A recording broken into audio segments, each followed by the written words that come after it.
All right, Shalom. Coming at you with another lesson of the Spirit and Power. Yahweh Bashim Yahweh Shai. Give a double honor to the apostles and elders of Great Millstone. Peace, salutations to the hopeful elect. Coming at you with another lesson to the Spirit and Power of Yahweh Bashim Yahweh Shai. Another in transit through the Spirit. Now, I'm going to start at the book of 2 Timothy chapter 4, verse 2. It says, and we're going to read it in the NIV. It says, preach the word, be prepared in season and out of season. Right? So in doing so, what are you going to be doing? It says, correct, rebuke, and encourage with great patience and careful instruction.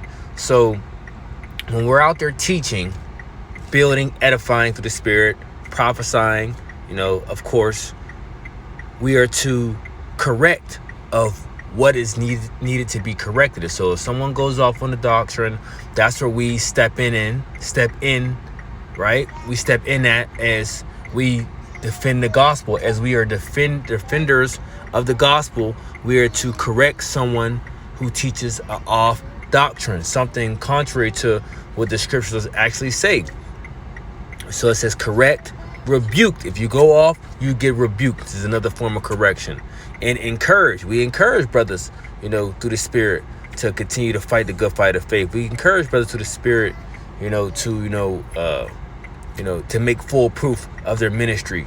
Hey, we even encourage sisters to continue to fight as well, okay? Because this is a battle for us all, and it's just not, members of the elect are not just men, but you have women also. It says with great patience, okay? So you got to have patience doing this, and careful instruction.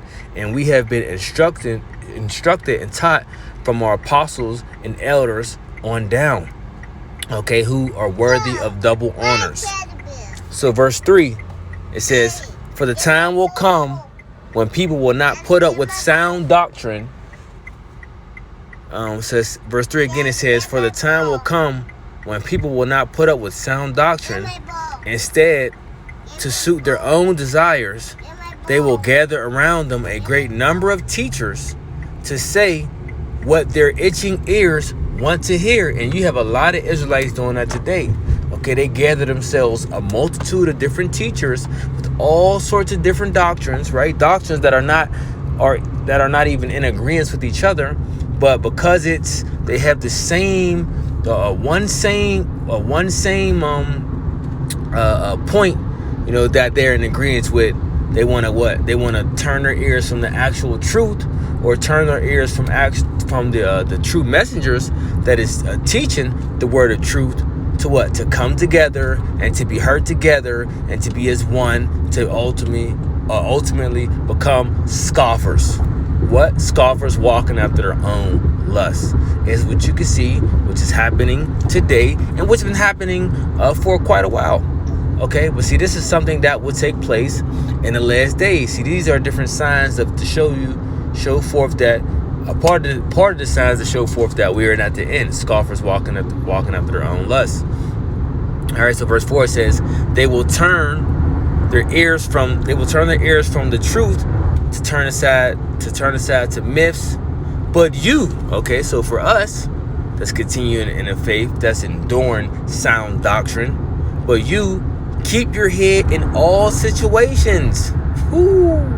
But you keep your head in all situations, endure hardship, do the working of evangelists, discharge all the duties of your ministry. Okay? So whatever that we may go through, right? No matter what the situation may be, we must what? We must endure. We must continue to be level-headed. We must continue to be apt to teach. As much as this BS that's going on amongst these different individuals that once were a part of us, or individuals that was never, a part of us, but still have these different platforms where they can go on them and try to, make it seem as if they're right and make it seem as if we're in the wrong. That's okay. Through all the situations, we must what? Continue to endure. Because these things must be. We must endure the scoffers. We must endure the madness that's taught by these different Israelite groups or these different Israelite leaders who know better. Okay, the different guys that was once amongst us who should know better. You see? But see, these things must be, and it's gonna continue to escalate. Right? We already know it's gonna, as we get more close to the end, as the scripture says, Esau is the end of the world and Jacob is the beginning of it that falleth. There's going to be more slander. Okay, there's going to be more attacks. There's going to be more bearing.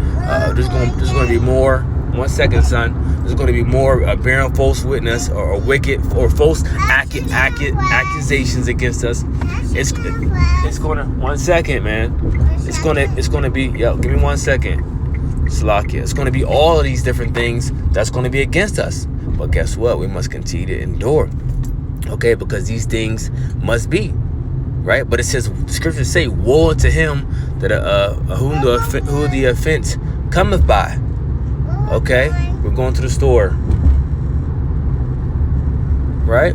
So it's woe unto you. See, you guys that, like I did in the last lesson, through the Spirit, you know, as I said before, every idle word, man. Every idle word that you scoffers, you unbelievers, you know, you ones who try to portray to the Israelite community or the Israelite world that you're this high, mighty Israelite and you got it down packed and you got the truth and, you know, we're wrong and, you know, you want to play the blame game and this and that, all because you hurt, all because you didn't endure sound doctrine, all because you got offended, all right? Because you didn't gird up your loins. And like I said before in the lesson previous, ultimately the Lord has rejected you guys, man. You guys that just want to bug out and be a bunch of crybabies and don't want to stand up for the true word of Yahweh Shem Shai. You set your whole ministry is to try to denounce what our apostles and the elders teach. Your whole ministry is set to try to combat, you know, what we teach. Okay? To make it seem as if we're wrong, but your so-called followers, they ain't learning nothing from you, right? They just learning to be a bunch of crybabies, man.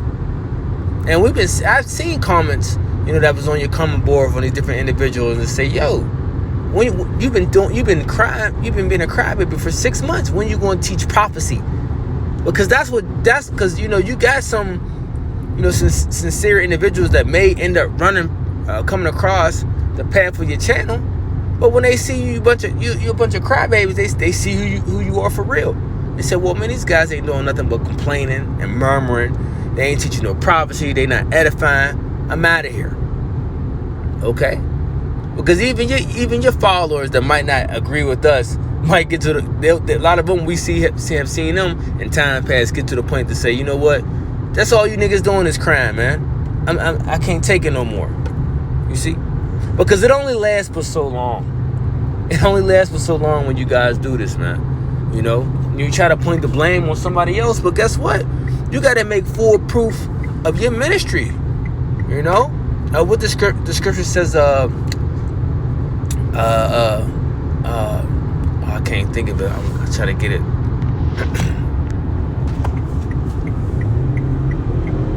One second. In transit.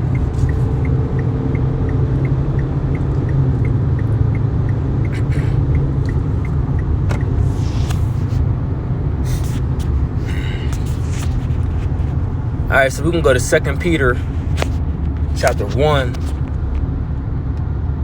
verse 10. It says, and I'm still staying in NIV. It says, therefore, my brothers and sisters, make every effort to confirm your calling and election. For if you do these things, you shall never stumble. Okay? So you think, how are you making your calling and election sure? Okay, how are you trying to, you know, you're making every effort to confirm your calling and election by murmuring, by scoffing, by trying to put the blame on other people because of this and because of that. I mean, that's what you're going, you know, you're going to put your works behind that? That's what you're going to put your strength behind. You're going to put your strength behind being a murmurer. Okay, have at it. You're going to put your strength behind being a scoffer or you're putting the blame on other people. Well, we'll see how far that gets you, man. You see? But as the scripture says, these things, these things must be of what you people are doing. And yes, it's vexing. Absolutely, it's vexing. It gets on your nerves. Jake give you a headache, man, with the BS that they be doing. And a lot of things could be avoided at times. But see, Jake has this pride issue. Jake be full of pride, and they act like they cut on the camera and they do different things. And they try to speak humble as if they're not full of pride. But a lot of these individuals are full of pride, because what shows it that they're full of pride is if they would have just humbled down, held their position, or however the case may be, where the situation was, and let it work its course instead of bucking up and want to do their own thing and take control, right? And let them, Yahweh Bashim Shai, guide the course or guide the rivers, so to speak, and everything would have, panned out, what it needed to be. But at the end of the day, for these guys to be excommunicated, that is of the Lord's, that is of the Lord's, judgment as well, to get you guys up out of there, because the scripture says what? A little leaven leaveneth the whole lump. So the Lord removes individuals who can affect, who has that potential, or, who's a problem, or just, not beneficial to the body. Okay.